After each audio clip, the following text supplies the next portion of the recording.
এবং যিনি সদস্য সচিবের যিনি আজকের এই সভার সভাপতির দায়িত্ব পালন করছেন, সাবেক যুবনেতা, বর্তমান জননেতা, দীর্ঘ আন্দোলন সংগ্রামের পরীক্ষিত সৈনিক জনাব নাজমুল হক কারণ উপস্থিত রয়েছেন। আজকের এই সভার বিশেষ অতিথি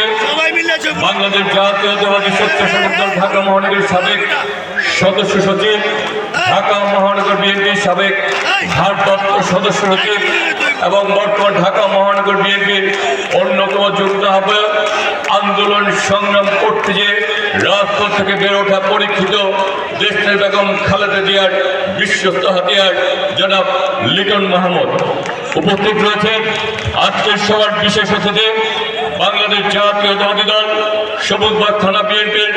সাবেক সফল সভাপতি, বাংলাদেশ জাতীয়তাবাদী দল ঢাকা মহানগর বিএনপির বিপ্লবী যুগ্ম আহ্বায়ক, সাবেক বাংলাদেশ ৪ নং ওয়ার্ড ঢাকা সিটি কর্পোরেশনের বারবার নির্বাচিত জনপ্রিয়